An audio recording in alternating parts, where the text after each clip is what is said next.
Olá, galera, tudo bom? Bom estar com vocês de novo para esse nosso bate-papo sobre redação. Bom, chegamos a um momento muito importante, muito determinante na nossa caminhada aqui até o Exame Nacional do Ensino Médio. Vocês bem sabem que nós estamos aí há poucos dias dessa prova tão importante, principalmente para nós, alunos de terceira série do ensino médio, e é claro que tudo isso vai girar em torno de uma série de estratégias que você percorreu, que você montou, que você criou como forma de atingir o seu grande objetivo, que é a aprovação, lá no SISU, que acontecerá no iniciozinho do ano que vem. Pois bem, quando se fala de redação, esse papo ele começa a ganhar até de certa forma, uma importância um tanto mais robusta, haja vista o fato da primeira prova do Enem trazer essa disciplina, a redação, lá no dia 13 de novembro, semana que vem, né? Então você vai entender que essa lógica, esse trabalho de redação que foi desenvolvido aqui durante todo o ano, e principalmente que a gente está trabalhando de uma forma mais efetiva agora nesses últimos dias, são de extrema importância para que se consiga estabelecer uma lógica de encaminhamento, de um posicionamento, de seleção de argumentação, para que se construa repertórios produtivos, para que se construa uma defesa de teses muito bem efetivadas. Então, para isso, nós precisamos nada mais, nada menos do que trabalhar toda essa lógica, precisamos entender, compreender, repetir, praticar toda uma estrutura de montagem de um texto dissertativo argumentativo, tá? Que é sempre a nossa questão dessa lógica de texto, de gênero textual que a gente trabalha aqui. Outro ponto importante, pessoal, e extremamente interessante para que você monte essa estratégia, é o fato de você entender que precisamos nos preparar para diversas formas de temas que possam vir a aparecer na nossa prova. Temas. Professor, a gente precisa acertar o tema para que a gente consiga atingir toda essa possibilidade de análise textual? Não. Não é necessário que você consiga atingir um tema, que você precisa acertar esse tema. A gente precisa estar preparado para todos eles. Porque aí a gente vai partir. Professor, como é que eu me preparo sem saber qual é o tema? De forma muito simples. Entenda uma lógica temática. Primeira questão que você tem que avaliar. Nós vamos trabalhar dentro de uma concepção de texto que vai trazer um problema social para que se discuta, para que se posicione. Como é que eu sei que é um problema social? De maneira muito fácil. Lá no edital está escrito que as questões elas apresentarão uma situação problema e eu preciso me posicionar diante dele. Assim também é a redação. Outro ponto importante que faz eu determinar que eu vou estar diante de um problema social são as 5 competências que vão aparecer lá para nós. Competência 1, que é a adequação à linguagem padrão. Competência 2, que é o repertório sociocultural e a adequação ao tipo de texto. Competência 3, projeto textual, coerência. Competência 4, a questão da coesão textual. E competência 5, a proposta de intervenção para o problema. Pois é, quando eu trabalho com uma proposta de intervenção para o problema, eu tenho necessariamente que apresentar um problema. E se eu preciso apresentar um problema, eu preciso analisar onde esse problema precisa aparecer. E é evidente que ele precisa aparecer no tema. Por esse motivo, eu já tenho outra lógica, que é a certeza de que o tema vai aparecer lá dentro da minha produção textual, da minha proposta de tema, e aí sim eu preciso posicionar-me diante dela e tendo a certeza que eu vou estar tratando de um problema social. Esse é um ponto importante. O outro ponto importante a se analisar é que eu preciso entender diversos tipos de temas. Por exemplo, nós temos uma tendência temática. A primeira tendência temática é que nós precisamos trazer algo que acontece contemporaneamente. É algo atual, não é um problema histórico que aconteceu e já foi resolvido. Não é um problema que pode aparecer no futuro, é um problema que está acontecendo agora. Então eu preciso entender a lógica do mundo, como é que isso impacta, para que eu compreenda todo esse processo. E de maneira um pouquinho mais específica, eu consigo entender um outro fato também interessante. O Exame Nacional do Ensino Médio, ele vem trazendo temas desde 2017 para cá. Em 2017 nós tivemos os desafios para a formação educacional dos surdos no Brasil. Perceba que o tema ele já recebe uma nova... Eu vou falar do tema anterior, para você perceber mais ou menos como é que essa diferença. Em 2016, na primeira aplicação do Enem, nós tivemos caminhos para combater a intolerância religiosa no Brasil. E na segunda aplicação nós tivemos caminhos para combater o racismo no Brasil. Esses dois temas são temas amplos que afetam a sociedade como um todo. Em 2017 houve uma pequena mudança, e aí você já consegue perceber se você fizer pequenas análises. A primeira mudança que você consegue notar é o seguinte: nós tivemos desafios para a formação educacional dos surdos no Brasil. Se eu pensar de uma maneira mais ampla, é simples analisar. Bom, eu tenho aqui uma relação de educação, então é um problema que afeta toda a sociedade. É verdade. É um problema contemporâneo? Também, isso é verdade. Mas, olha só a especificação que o tema ganhou. Eu deixei de falar apenas sobre essa questão desse tema, que era um tema mais amplo de educação, e eu especifiquei. Eu comecei a trabalhar com um grupo determinado. Que grupo é esse? É justamente a questão dos surdos. Então, eu tenho duas características nesse tema. A primeira característica nesse tema é que ele revela, ele desnuda um problema social invisibilizado. Como assim, professor? Eu tenho um problema que não é discutido amplamente. E se ele não é discutido amplamente, o vestibular, o Enem, ele tem até uma função social de expor esse problema para que ele comece a ser discutido, relembrado e pensado principalmente entre os jovens do país. Essa é uma característica. E a outra característica é que agora eu estou pegando questões específicas da sociedade, de grupos específicos. Professor, pois está errado, devia trabalhar com um tema que afete todo mundo. De certa forma vai afetar todo mundo. E é muito importante para que haja a evolução da sociedade que você, jovem, pense de maneira consciente, de maneira crítica, e que você seja capaz de compreender toda essa lógica, essa montagem que vai levar até a discussão de um problema tão grave quanto esse, a questão dos surdos. Pois bem, de 2017 para frente, nós tivemos sempre temas com essas características. Era um problema social invisibilizado que ganhou destaque justamente por essa questão de aparecer como tema do Enem, certo? E por outro lado, nós temos ali um tema que é um tema específico, que normalmente afeta parte específica da sociedade. No ano seguinte, nós tivemos a questão da democratização do acesso ao cinema no Brasil. Não, perdoe-me. Antes disso, nós tínhamos a manipulação do comportamento do usuário pelo controle de dados na internet. Apesar de ser um problema que afeta mais pessoas, ele passa a ser um tanto quanto específico e um problema que pouco se discutia, que é justamente o uso do controle de dados, a privacidade na informação. Então, aparece uma discussão mais ampla também, certo? É como se esse problema não era discutido e agora passa a ser. Porque eu preciso analisar como o controle de dados manipula o usuário de internet. Então, esse é um ponto importante. Agora sim, no ano seguinte, nós tivemos democratização do acesso ao cinema no Brasil. Pouco se discute sobre isso, mas é um problema, uma questão séria, cultural. Mas veja bem, aí aparece um problema que era invisibilizado e ganha luz a partir do tema do Exame Nacional do Ensino Médio, e ele é também um tema que vai especificamente tratar de um assunto, de um aspecto específico da literatura. Outro ponto importante. E essa tendência vai seguir, esse professor? Segue sim, ó. Essa tendência vai continuar seguindo, porque você vai ter a mesma questão do envolvimento que trata da relação de tema invisibilizado, e a partir do tema invisibilizado, trazendo também para essa concepção, que é uma concepção que vai trabalhar um problema específico da sociedade, quando você trata dos estigmas associados às doenças mentais na sociedade contemporânea. É um outro problema que também é bem específico. Professor, e se discute muito a questão das doenças mentais. É verdade, depressão, ansiedade, se discute muito. Mas e os estigmas específicos? Os mitos criados ao redor dela? Esse ponto é um ponto um pouquinho diferenciado, que é interessante você notar, certo? Logo em seguida, nós tivemos a questão, acho que bem marcante também, do registro civil. A invisibilidade e o registro civil. A garantia do acesso à cidadania, que foi o último tema do Exame Nacional do Ensino Médio. Então, esse tema ele também trabalha. Ninguém se preocupa com a questão de quem não tem documento. Ele afeta cerca de 2 milhões de brasileiros.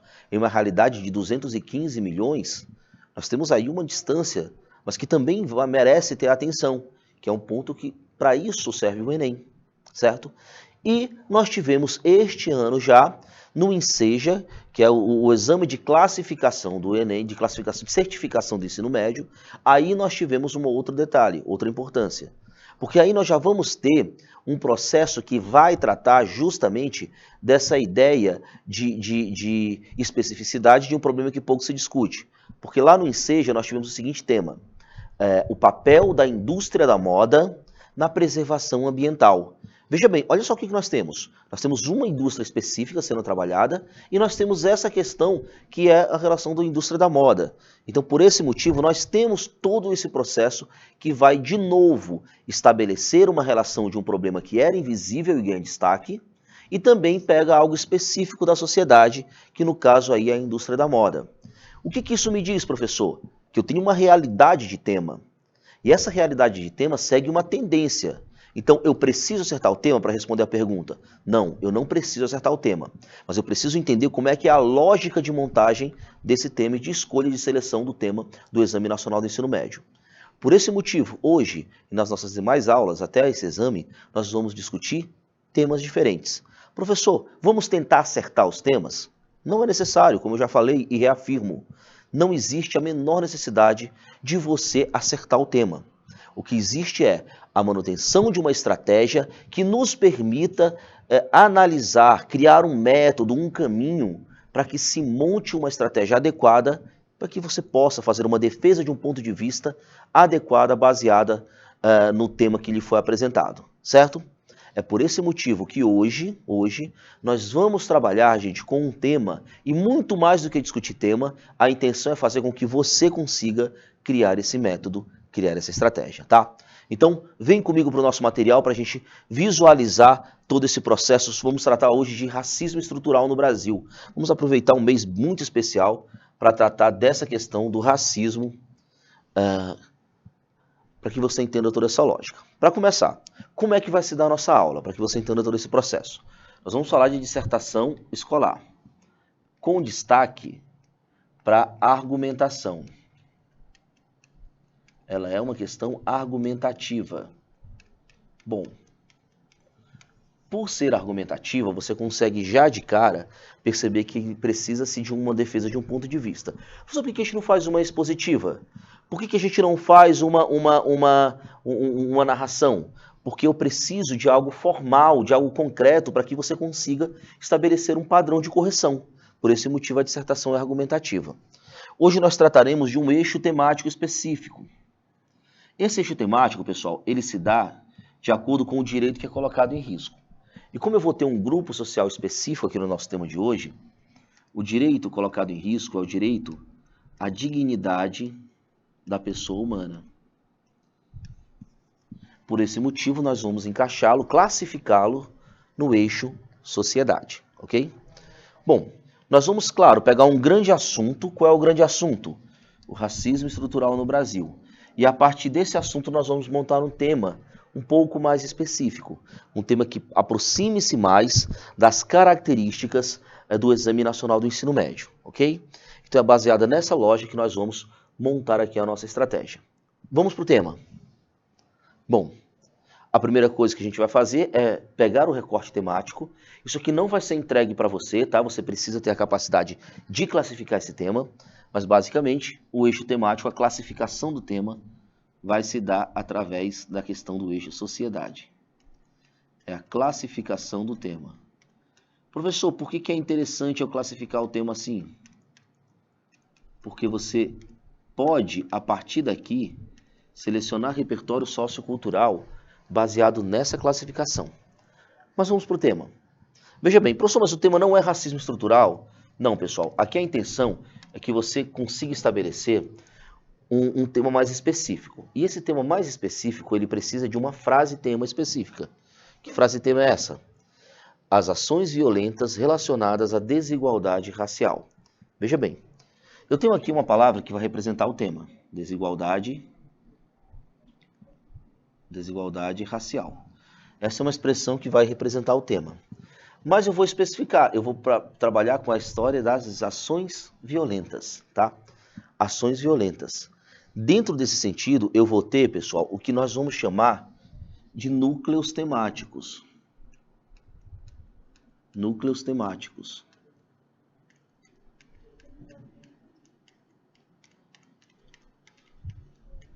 Esses núcleos temáticos, eles representam basicamente o que nós vamos estabelecer como abordagem completa do tema. Por esse motivo é muito importante que você localize esses núcleos temáticos nesse sentido, tá? Então, lembrando, núcleos temáticos, eles vão representar a abordagem completa do tema.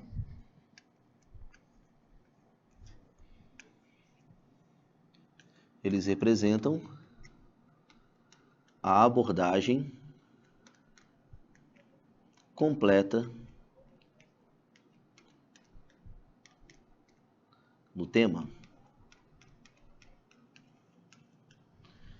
É muito importante que esses núcleos, eles se repitam no decorrer do seu texto como um todo. Por quê, professor? Porque é a partir desses núcleos que você vai sempre marcar um recorte temático, tá? Bom, professor, como é que eu vou retomar durante o texto todo? E eu não vou repetir demais essas expressões, não? É bem provável que você precise sim repeti-las, mas não é tão necessário assim essa repetição. É interessante que você encontre alternativas. Por exemplo, para que eu não repita as expressões ações violentas, eu posso falar casos de agressão, violência, agressividade. E para desigualdade racial, eu poderia trazer segregação étnica, preconceito de raça, assimetria de estirpe.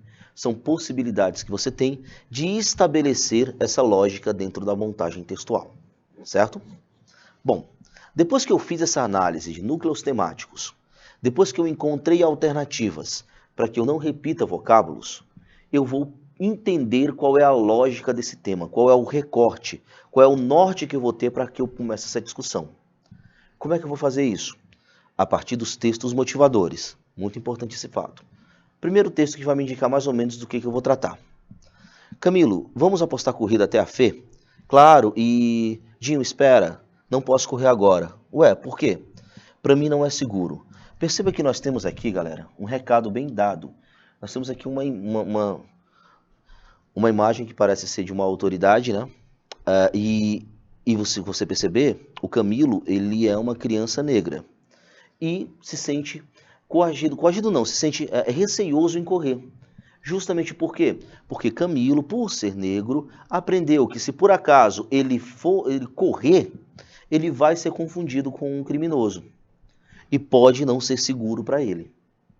E veja bem, isso é um recado sobre essa questão do racismo estrutural. Porque uma criança negra correndo, você só imagina que é um criminoso. E essa questão da imagem do racismo estrutural, ele fica, de certa forma, evidenciado nessa pequena charge. Então, apesar de ser uma charge, apesar de ter aí um nível que não tem nem de humor, né, mas uma crítica ferrenha, nós temos aqui um recado social muito forte, que é uma criança já ter a consciência de que não é seguro correr pelo fato da sua cor, tá? Então, esse é o primeiro recado. Veja bem, eu estou falando da truculência que provavelmente vai pegar vários setores da sociedade, inclusive a polícia, beleza? Bom, texto 2. O texto 2 ele vai ser mais elucidador. Ele é um pouco mais amplo e traz alguns dados interessantes para a gente montar o nosso texto. Acompanhe comigo. O movimento negro brasileiro apoia o inquérito da ONU sobre violência policial. Numa declaração feita na ONU, nesta terça-feira, a entidade que reúne as ONGs nacionais, Coalizão Negra por Direitos, indicou que apoia a proposta de resolução sobre africanos e dos povos de ascendência africana e a brutalidade policial. Em 2017, tivemos mais de 65 mil homicídios no Brasil, o mais alto nível histórico. 49.500 eram afro-brasileiros, homens e mulheres. Disse, entre 2007 e 2017, mais de 400 mil afro-brasileiros foram mortos sob violência policial. Disputas entre gangues, acima de tudo, vítimas de discriminação racial histórica, racismo estrutural no Brasil. Pronto. Muito por conta, gente, que a maior parte da população marginalizada, que possui poucos recursos e muitas vezes sem acesso a direitos, infelizmente é a população negra. Denunciaram. O bruto assassinato de George Floyd demonstra isto através das revoltas e manifestações nas ruas, e a demanda por justiça racial é global, afirmam. Bom, aqui nós tivemos um episódio muito marcante, que foi a morte de George Floyd, que fez com que explodisse no mundo justamente essa ideia do movimento das vidas negras importam, tá? Então, bem interessante para se discutir dentro de um texto que eu estou falando sobre ações violentas relacionadas à população negra. Vamos lá. O Brasil é um país em dívida histórica com sua população negra. A escravidão, é claro, que é disso que trata esse fato. Não há democracia, cidadania ou justiça social sem o compromisso público de reconhecer o movimento negro como detentor de direitos e lutar contra a brutalidade policial. Além disso, centenas de quilombolas estão ameaçados de expulsão de suas terras, devido a projetos econômicos, especialmente na Amazônia brasileira. Grande discussão aqui também sobre essa questão do direito da terra, viu, gente? Bem interessante para você trabalhar com relação a esse tipo de tema. Outro textozinho interessante também que vai trabalhar com essa relação. Esses textos, gente, dão recados para a gente, viu? Recados importantes e recados que vão nos nortear na montagem textual.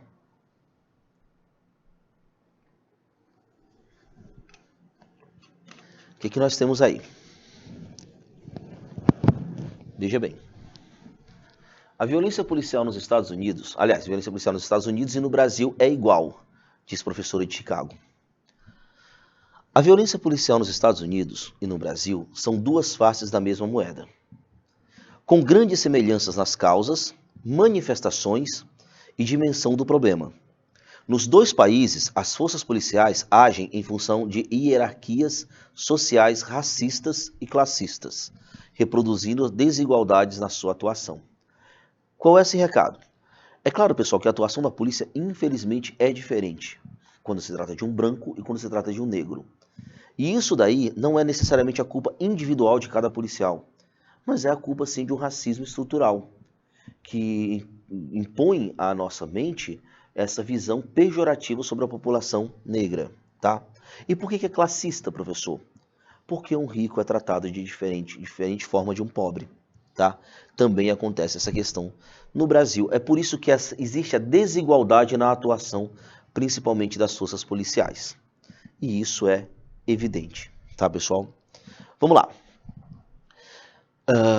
Ele foi enterrado terça-feira, 9, no Texas, onde cresceu, com comoção comparável à provocada pela morte de grandes líderes dos direitos civis do país, como Martin Luther King, que é uma referência à morte de George Floyd, viu, galera?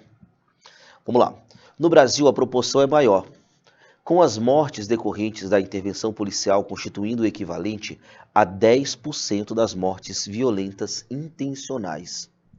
É muita gente morta pela polícia. Esses dados são notáveis, pois a instituição que, em tese, deveria reduzir a violência na sociedade é, na realidade, uma grande fonte de violência contra a sociedade. Violência se concentra mais nas populações negras.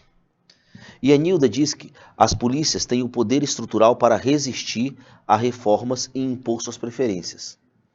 Sem a pressão unificada da sociedade, poucos políticos vão provocar a polícia, só vão acomodar. Por isso é tão importante ver essas grandes mobilizações nos Estados Unidos, agora contra a violência policial e o racismo. É a primeira vez na história que observamos mobilizações em todos os estados, representando todos os grupos raciais e étnicos do país. Todas as classes sociais repudiando o racismo estrutural e a violência policial, especificamente, acrescenta. Bom, aqui é quase com a proposta de intervenção, né? Quem vai resolver esse problema é a sociedade civil organizada. Então a sociedade precisa se organizar para que cobre aí essa mudança de postura, principalmente das polícias, no que se refere ao tratamento violento. Bom, aqui é uma parte importante. Depois que eu reconheci aqui os textos motivadores, que eu sei o que eu preciso fazer agora para montar, o que eu preciso analisar? Repertórios que me ajudem a fundamentar o meu embasamento, para fundamentar a minha fala, a minha opinião. Então, uma boa estratégia é você utilizar um mapa mental como esse. O que é isso aqui, professor? Basicamente, pessoal, isso aqui serve para que eu marque uma seleção de repertórios.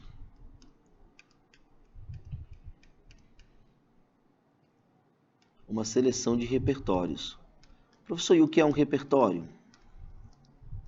Repertório, pessoal, é um evento, é um fato, uma opinião de alguém especialista, é um filme, é uma série, é um conhecimento, tá? É conhecimento da sua bagagem cultural que permite fazer com que haja a fundamentação de algo que você defende, tá? Então eu preciso aí de uma seleção de repertórios. Como é que eu utilizo isso, professor? Primeiro passo é você entender que existe uma classificação temática. Lembre-se que a gente falou que o nosso eixo temático era a sociedade. E essa sociedade, eu tenho um eixo temático quando eu tenho um grupo social específico. Quando eu tenho um grupo social específico sofrendo esse problema. No caso aqui, a população negra. Por isso o eixo é a sociedade. E vamos lembrar também que a gente está tratando de algo que relaciona-se com a dignidade da pessoa humana. Por esse motivo, eu tenho um grupo social específico sendo oprimido, tendo seu direito à dignidade violado, e por esse motivo eu consigo estabelecer alguns eventos, alguns conteúdos que tratam exatamente dessa questão. Que conteúdos são esses? Opa, dignidade, deixa eu só fazer uma correçãozinha aqui.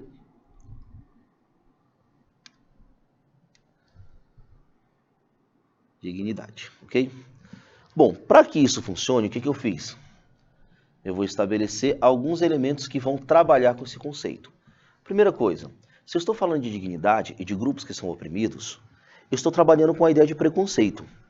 E se eu vou falar de preconceito, é interessante que eu pegue um evento histórico que monta ou que justifica esse preconceito. Então, o evento histórico é o período colonial brasileiro. Por que, professor, aqui no Brasil eu consigo falar disso? Simples, ó.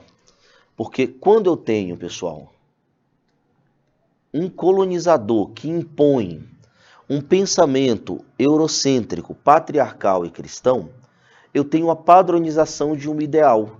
E essa padronização acaba excluindo todos aqueles que ali não se encaixam.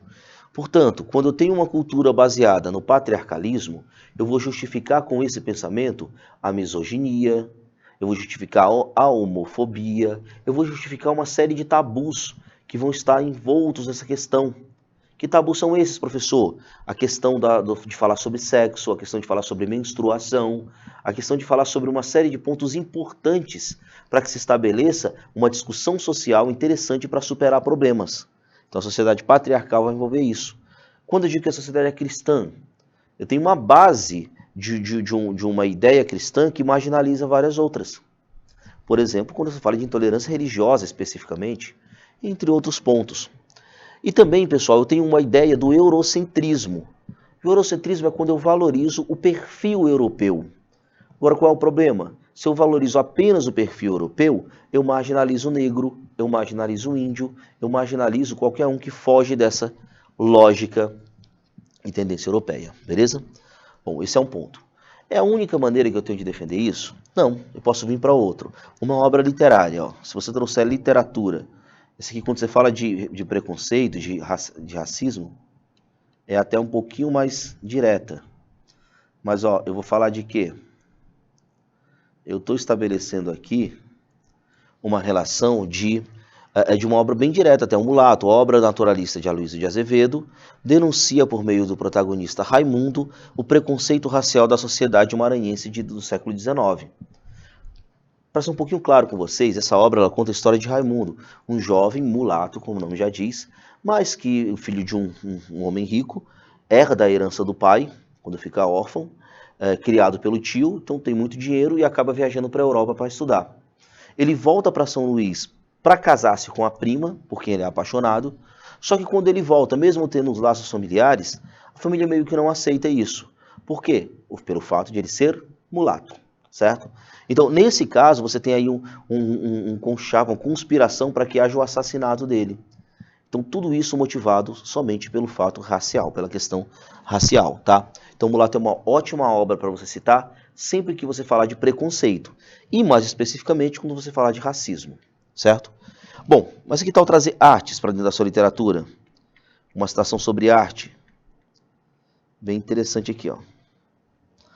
Operários, quadro pintado em 1933 por Tarsila do Amaral, representa o imenso número e a variedade racial de pessoas vindas de todas as partes do Brasil para trabalhar nas fábricas.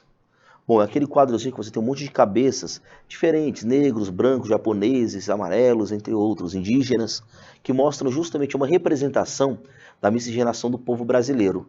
Povo esse que meio que se junta no início da industrialização do país, principalmente São Paulo, tá? Então você tem ali uma marca da miscigenação do Brasil, ok? Bom, não preciso parar por aí. Eu vou um pouquinho mais além. Eu posso falar também de uma teoria. Ó, que barato é você trazer uma teoria.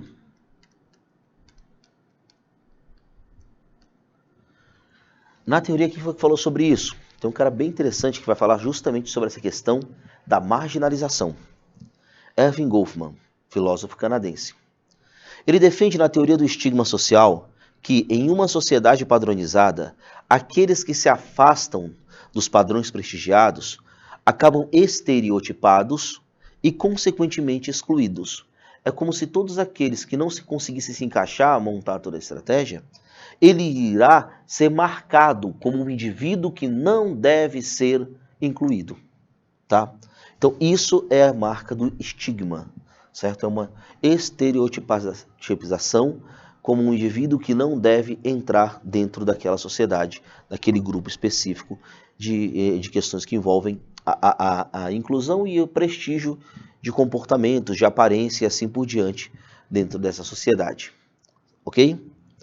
Bom, se tem algo também que eu acho muito importante citar, e citar em todos os textos que você vai escrever, é uma legislação. É muito bom quando você fundamenta com a legislação. Legislação. Porque quando há essa fundamentação com o processo de legislação, você mostra um conhecimento e um repertório oficial, inclusive. E esse repertório oficial, ele é de extrema importância e valor para dentro da defesa de um ponto de vista. Bom, se eu sei que o tema é um problema social, e eu sei que nesse caso do eixo sociedade, o tema é um tema que vai envolver a marginalização, a falta, o preconceito, a exclusão social desses grupos, é claro que eu consigo trazer justamente a Constituição Federal Brasileira, que trata a dignidade da pessoa humana. Ó, vamos ver aqui o que fala exatamente na Constituição. A dignidade da pessoa humana constitui o princípio máximo do Estado Democrático de Direito. Está elencado no rol de bases fundamentais da Constituição Brasileira de 1988. Bom, então, a base da Constituição Federal é justamente a garantia da dignidade da pessoa humana. Então, quando eu tenho algum tipo de preconceito, e no nosso caso de hoje, o racismo, eu tenho necessariamente a ideia de que está sendo rompida, violada a Constituição Federal, ok? Bom, outra coisa interessante também é você citar um dado estatístico. Esse é um pouco difícil de ser citado, até pela especificidade dele, mas ele trata do crime de ódio, tá? O mapa do ódio, o levantamento produzido pela organização sem fins lucrativos World the Words, apontou o registro de 12.098 crimes de ódio no país em 2018, certo? O equivalente a uma média de 33 ocorrências por dia. Professor, e o que é um crime de ódio? Atente bem, um crime de ódio, pessoal, nada mais é do que um crime motivado por um preconceito, certo? Então é quando um homem mata uma mulher por ela apenas ser mulher, quando há uma violência, por exemplo, desses caras que enlouquecem quando tem um relacionamento terminado. Ali é um caso de crime de ódio, porque ela morreu pelo fato de ser mulher. Ou um crime de racismo, por exemplo, é um crime de ódio, porque a pessoa está sofrendo crime, seja uma violência verbal, seja uma violência física, motivada pelo fato da sua cor de pele, tá? E assim por diante. Crime de intolerância religiosa é um crime de ódio, o discurso de ódio na internet, muitas vezes ele é encarado desse jeito aqui, como esse tipo de crime. E no Brasil nós temos aí mais de 12 mil crimes de ódio por ano, tá? 33 ocorrências por dia desse tipo de coisa. Aí, pessoal, a gente tem uma noção muito clara de como é que se estabelece esse mapa mental para que você sempre tenha repertório para ser citado em qualquer tipo de tema. Mais especificamente nesse nosso tema, que são as ações violentas motivadas ou relacionadas à desigualdade racial, ok? Bom, vamos para o nosso texto agora. Agora a gente vai pensar em como montar o texto. Primeira coisa, entenda que sua introdução, veja que aqui eu tenho uma noção de primeiro parágrafo.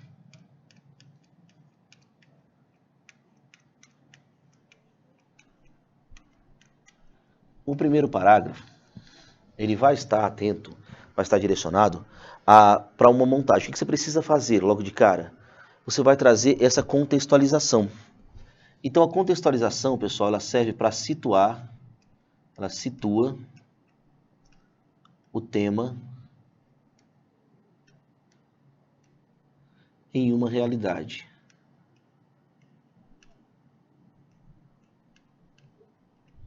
Que realidade?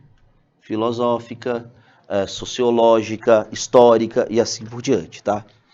Bom, o que eu escolhi aqui? Eu escolhi utilizar-me do eixo temático, tá? Para que eu estabeleça essa relação. Qual é o nosso eixo temático? Vamos lembrar que eu estou trabalhando com o eixo sociedade. Então eu vou pegar algo que estabeleça, que possa ser usado sempre que eu estiver falando de sociedade. E o que eu sei que dá para usar sempre? A dignidade da pessoa humana. Então a minha redação pode começar. A dignidade da pessoa humana constitui o princípio máximo do Estado Democrático de Direito. Está elencado no rol das bases fundamentais da Constituição Brasileira de 1988. Pronto. Veja que eu tenho algo bom, algo direcionado de maneira positiva. Mas o que eu preciso estabelecer?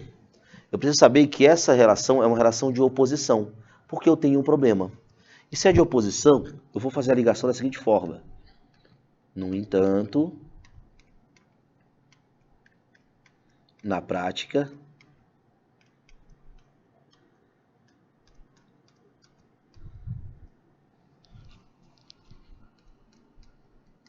tal conceito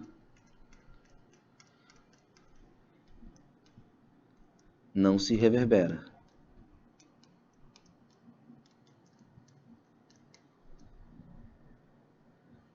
Por que eu coloco não se reverbera? Porque ele não se concretiza, né? Não se reverbera.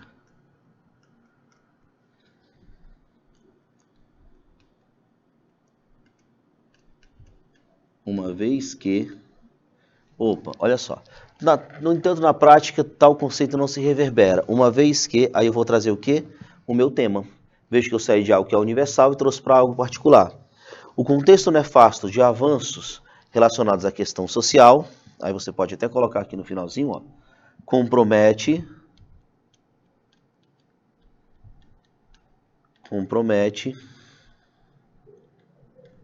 a legislação.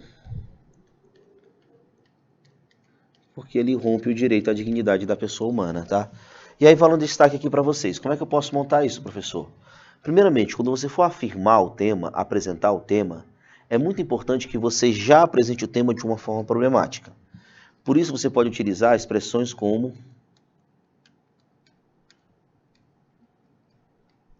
o contexto nefasto. Se eu tenho um contexto nefasto, eu tenho necessariamente um problema, tá?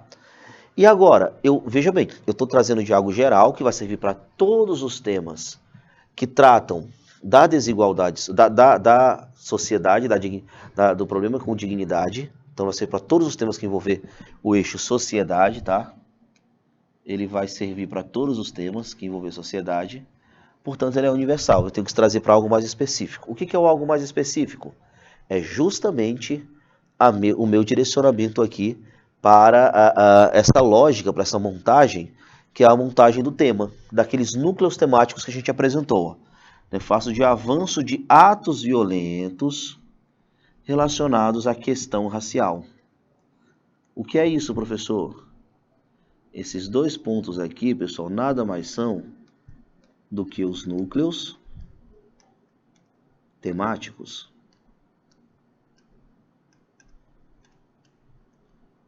Núcleos esses que me permitem todo um direcionamento adequado para o meu texto. Agora eu preciso trazer causas do problema. Isso ocorre não só, veja bem, o argumento 1, ele vai servir como causa de número 1.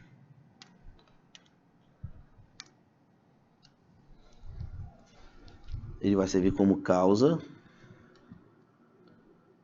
de número 1. Bom, essa causa de número 1, ela tem um porquê.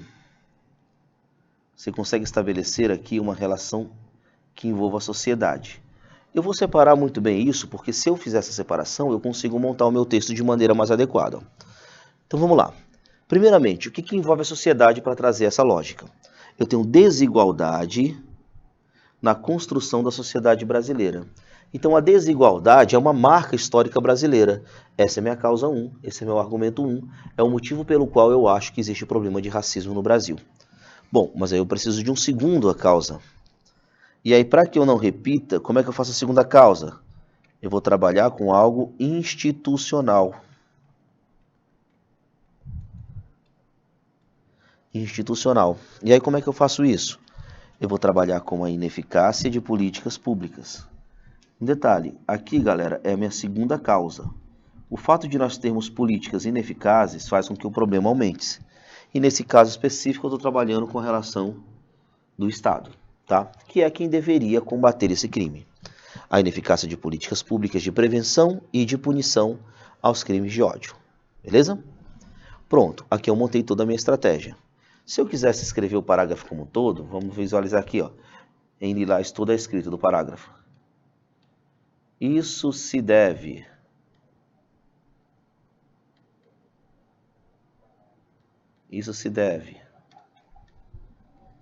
tanto à desigualdade quanto à ineficácia de políticas públicas. Como é que ficaria nosso parágrafo? Ó?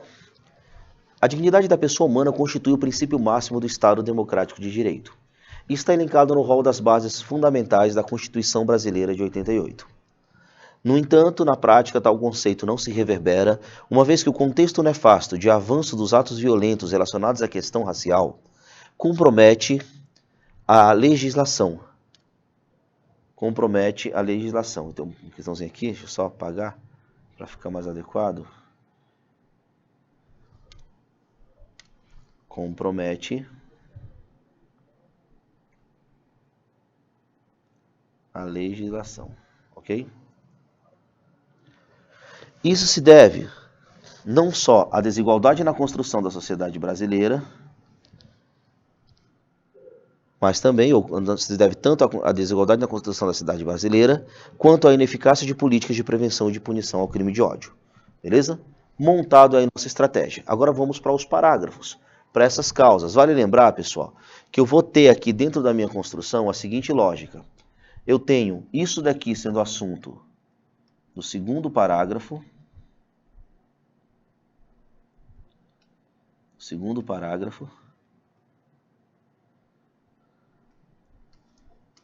E isso aqui sendo assunto do meu terceiro parágrafo. Professor, você vai antecipar o que vai tratar em cada um deles?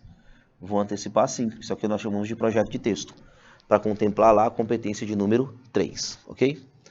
Vamos lá. Direcionamento do segundo parágrafo. Parágrafo esse que eu vou chamar de desenvolvimento 1. Então aqui nós vamos tratar de segundo parágrafo, que eu já sei qual é a lógica, porque eu já trabalhei lá, que é a desigualdade na construção da sociedade brasileira. Então eu preciso afirmar que a sociedade brasileira é desigual. Primeiramente, por onde é que eu começo? Falando do tópico frasal. Isso aqui é o que eu chamo, pessoal, de tópico frasal. Professor, o que é o tópico frasal? É o assunto do parágrafo, tá? É o assunto do parágrafo, assunto esse que vai direcionar para um ponto específico. Então eu vou falar de desigualdade na construção da sociedade brasileira. E esse ponto é um ponto que vai expandir, que vai deixar claro que uma das causas do grande problema que eu estou enfrentando com atos violentos é a histórica desigualdade imposta ao brasileiro, tá? Bom, mas eu preciso provar isso. Como é que eu provo? Com repertório, fundamentação. Esse ponto aqui, pessoal, é o que eu vou chamar de fundamentação. É uma fala, um fato, uma opinião, uma ideia que faça com que eu tenha uma prova de que o que eu estou falando é verdadeiro. Olha só. Eu utilizei aqui um historiador para trazer essa minha ideia. O historiador Caio Prado Júnior versa sobre a formação da sociedade brasileira como um resultado de interesses econômicos advindos da colonização, os quais impuseram uma cultura baseada em interesses capitalistas, impondo a desigualdade e o abandono das classes marginalizadas. Esse é um ponto, beleza? Pronto. Quando eu tenho essa clareza, esse direcionamento de alguém que fala que o Brasil é formado a partir de interesses econômicos e que é essa formação que vai gerar desigualdade e marginalização, eu posso atrelar isso ao meu tema, certo? Essa fundamentação, ela é universal, mas eu posso trazer para o meu tema. Como é que eu trago? Esse preconceito pode ser relacionado ao preconceito relacionado à população negra. Quando eu trouxe isso aqui, pessoal, o que eu trouxe? Eu trouxe para minha relação com o tema. Trouxe o repertório que era genérico para o meu tema. Agora eu preciso dar uma profundidade para a minha argumentação. Eu tenho duas maneiras de dar essa profundidade. Ou eu trago exemplos, ou eu trago uma relação de causa e consequência. E o que eu escolhi? Causa e consequência. Aqui, se você notar, eu tenho uma enumeração de causas. Enumeração de causas. Quais são as causas de hoje o negro ser tratado de forma diferente aqui no Brasil? Nós temos aqui uma história escravocrata, nós temos o racismo estrutural e nós temos a falta de democratização dos direitos sociais. Essa série de causas, essas três causas que eu trouxe aqui, elas vão provocar o quê? O aumento dos constantes casos de violência física e moral aos negros. Então, quando eu tenho aqui, eu tenho consequências. Se você notar, ó, que essa parte eu trago mais voltado para a questão do racismo, tá? Isso provoca racismo. E aqui eu trago mais para algo específico, que é a questão da violência. Certo? Então é ponto determinante. E agora eu preciso fechar o meu parágrafo. Para concluir o meu parágrafo, eu vou utilizar uma expressão de conclusão, ó. Logo, faz-se imperiosa a transformação desse contexto de violência racial. Bom, professor, qual é a vantagem de eu recortar dessa forma o meu parágrafo? A grande vantagem disso, pessoal, é que você pode ser capaz de trocar todo o conteúdo sem trocar a ideia do seu parágrafo. Por exemplo, eu posso dizer que o problema não é a questão da desigualdade, é uma questão cultural. Olha como meu tópico mudou. Agora eu tenho uma questão cultural. Tópico frasal. Posso trocar também o repertório. Como é que eu troco o repertório? Agora eu deixei de falar sobre a questão do Caio Prado Júnior e vou trazer uma obra sociológica. Ó. Nesse sentido, cabe estabelecer uma relação entre a construção de uma cultura no país baseada em uma visão eurocêntrica, a qual o escritor Gilberto Freire, em sua obra Casa Grande e Senzala, afirma ser reflexo do interior da Casa Grande. E aos constantes casos de... Vamos trazer para o tema. Aqui, lembrando, é a minha fundamentação. Veja que eu troquei, ó, fundamentação. Mas aqui eu estou falando do mesmo tema. Portanto, na hora que eu trouxer as relações de casos, eu vou estabelecer a mesma relação. Ó. Os constantes casos de preconceito relacionado à população negra. Então, aqui eu estou relacionado ao racismo, que é parte do meu eixo temático. E o aprofundamento é o mesmo. Ó. Causas, enumeração de causas, consequências, a mesma consequência que é a violência física e moral. Aqui eu trouxe mais especificamente para o tema. E o fechamento do parágrafo é o mesmo. Logo, faz-se imperiosa a transformação desse contexto de violência racial. Note bem que aqui também é segundo parágrafo, tá? Isso aqui também vai funcionar como segundo parágrafo. E o que foi que eu fiz aqui, basicamente? Eu troquei o repertório, troquei a minha lógica, o meu tópico frasal, mas eu mantive a mesma estruturação textual. É dessa forma que você vai utilizar em todos os temas. Mesmo se trocar os conteúdos, não vai haver a troca da lógica temática, tá? Vamos lá. Vamos agora para o terceiro parágrafo. Opa.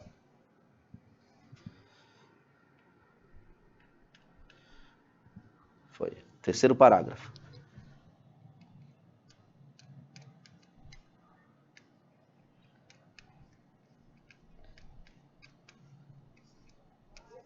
Vamos agora para o terceiro parágrafo. Como é que eu vou trabalhar aqui com o terceiro parágrafo, pessoal? Basicamente, eu vou começar diretamente com o meu tópico frasal, que é o mesmo ponto que a gente estava trabalhando. Ó, a primeira coisa que você vai fazer é falar o assunto do seu parágrafo. Então, eu tenho aqui o mesmo tópico frasal. Vale lembrar que o tópico frasal é o assunto do parágrafo, tá? Então, você já consegue direcionar para esse lado. De novo, agora o que eu preciso? A mesma fundamentação. Preciso também trazer um princípio de fundamentação. Como é que eu trouxe aqui, ó? Na obra Cidadão de Papel, o jornalista Gilberto de Benstein descreve o brasileiro como um indivíduo com direitos adquiridos constitucionalmente, entretanto não usufruídos na prática, muito por causa da inobservância estatal. Veja que eu trago uma fundamentação para o que eu estou falando. É um cara que faz uma crítica justamente à ação ineficiente do Estado. Ele faz uma crítica geral, não está falando diretamente para o nosso tema. Então eu preciso trazer para o meu tema. Como é que eu trago? Esse preceito é ratificado, lembrando que ratificado, pessoal, é a mesma coisa que confirmado. Então o que eu estou dizendo? Essa teoria, essa crítica do Dimenstein, ela é ratificada, ela é confirmada pelas dificuldades de garantir o respeito e a igualdade. Veja que de novo aqui eu estou falando mais da questão da sociedade, do eixo temático, né? Do que propriamente do tema em si. Por quê? Porque eu vou trazer o tema já, de maneira mais específica. Aí eu vou trabalhar o aprofundamento aqui nesse caso, veja que é a mesma lógica. O tópico frasal, a fundamentação, a ligação com o tema e o aprofundamento. Nesse caso específico, o aprofundamento, eu vou trazer como exemplos, tá? Eu não vou estabelecer uma relação de causa e consequência. Eu vou trabalhar com exemplos. No caso aqui mais específico, o exemplo 1. Qual é o exemplo 1 que eu vou trabalhar? Ínfimas ações educacionais sobre a importância da contribuição da matriz africana. Veja que eu estou justificando por que o Brasil é um país racista. Um fato é que a escola não faz o seu papel de valorizar a matriz africana. Inclusive é algo que está na LDB, tá? Na Lei de Diretrizes e Bases, e nos PCNs, que é os Planos Curriculares Nacionais, as diretrizes para montar a educação brasileira. Só que isso não acontece na prática. E isso acaba fazendo com que haja o repasse dessa herança histórica racista, tá? Então esse é o exemplo 1. Aqui eu poderia, pessoal, falar que a sociedade, o governo, falha na prevenção. Existe uma falha na prevenção do racismo, tá? Bom, mas um só é pouco. A gente precisa trazer 2 exemplos, pelo menos. Qual é o outro exemplo? Impunidade relacionada aos crimes de ódio. Principalmente quando eu falo de racismo. Tá? Existe uma impunidade muito grande, então as pessoas acham que não é crime, portanto, continuam cometendo e assim você não tem uma mudança da sociedade como deveria ser. E assim como o outro, eu já trouxe o aprofundamento, que são 2 exemplos, lembrando que isso aqui eu tenho um exemplo 2, exemplo esse importantíssimo para eu estabelecer a profundidade do meu argumento, e aí eu preciso fechar o meu parágrafo. Assim torna-se imprescindível políticas que busquem a atenuação dos índices de violência à população negra. Ponto, já direcionei aqui. Bom, eu tenho a possibilidade de fazer essa troca, fazer outro desenvolvimento 2 aqui, ó. Aquela mesma lógica que eu estava mostrando para vocês. Aqui continua sendo o terceiro parágrafo.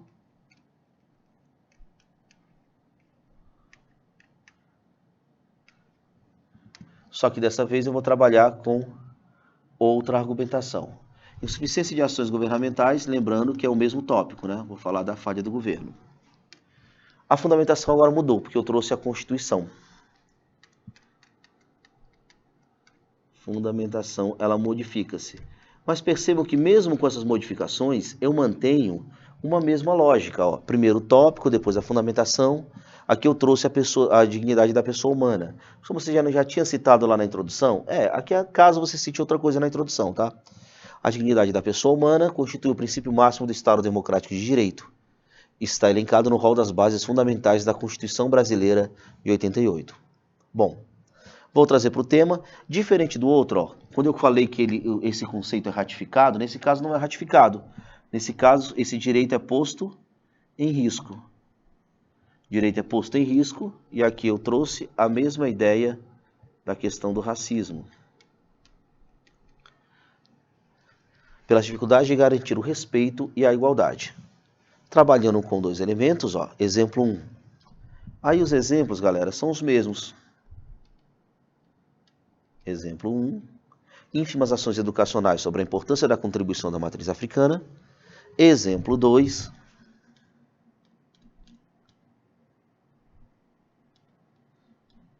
Impunidade relacionada aos crimes de ódio, tá? O fechamento do parágrafo é a mesma coisa também. Assim torna-se imprescindível políticas que possibilitem a atenuação dos índices de violência. Assim eu fecho todos os meus parágrafos bem separadinhos, para que eu não tenha riscos, que eu não corra risco de voltar ou de estabelecer algo diferente dessa minha prática. Beleza? Pronto, agora vamos para a proposta de intervenção. É o nosso último parágrafo, a conclusão, eu trouxe ele montadinho para vocês. Aqui eu tenho uma lógica de quarto parágrafo.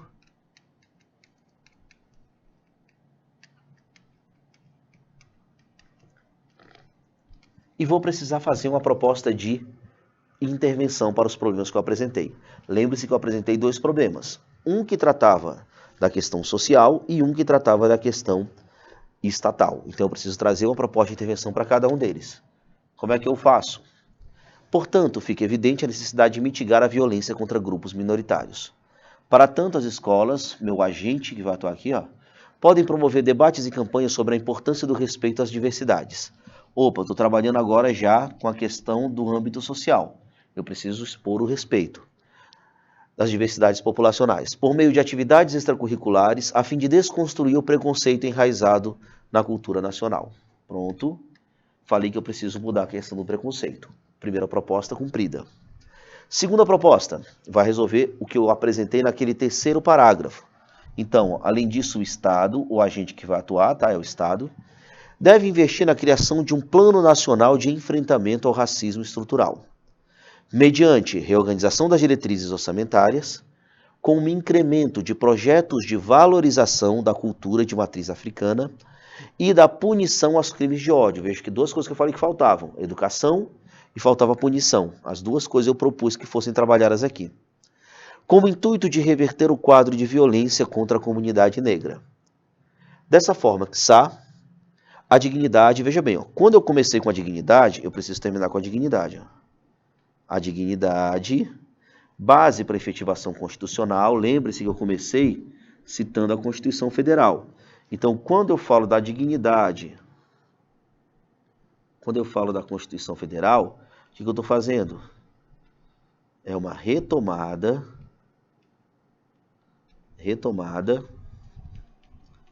do repertório inicial.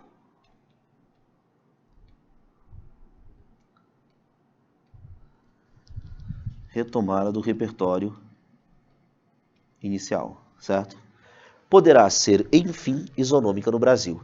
Aí fecha-se aqui a proposta de intervenção, com dois problemas, duas intervenções, para os dois problemas que foram apresentados, de forma bem detalhada, para que dessa forma eu não corra riscos de estabelecer aqui uma incoerência entre o que eu coloquei na conclusão e o que eu direcionei nos meus desenvolvimentos, tá? Então, bem que só para mostrar para vocês. E agora eu vou deixar para vocês, pessoal, nesse finalzinho, eu vou deixar uma proposta. Como assim, professor? Eu quero que você estabeleça esse mesmo processo que a gente fez agora, de dar uma olhada nos núcleos temáticos, de pegar lá o mapa mental que eu apresentei aqui nesse tema e tentar você produzir o seu texto, tá? Eu vou colocar um tema aqui, vou sugerir um tema muito próximo do que a gente fez aqui. Por quê? Porque assim você consegue estabelecer as mesmas estratégias. Inclusive a mesma estratégia de mapa mental que eu apresentei aqui. Estratégia essa que vai servir para que você monte todo o caminho a ser percorrido até atingir a sua nota.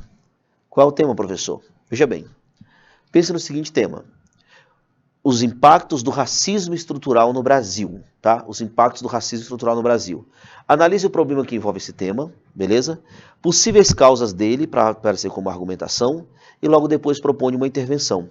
Esse roteiro que a gente acabou de fazer vai servir perfeitamente para esse tema e eu sugiro que você faça para que se prepare para o Exame Nacional do Ensino Médio, ok? Bom, eu me despeço por aqui, espero ter sido claro. A gente se encontra na próxima. Até mais!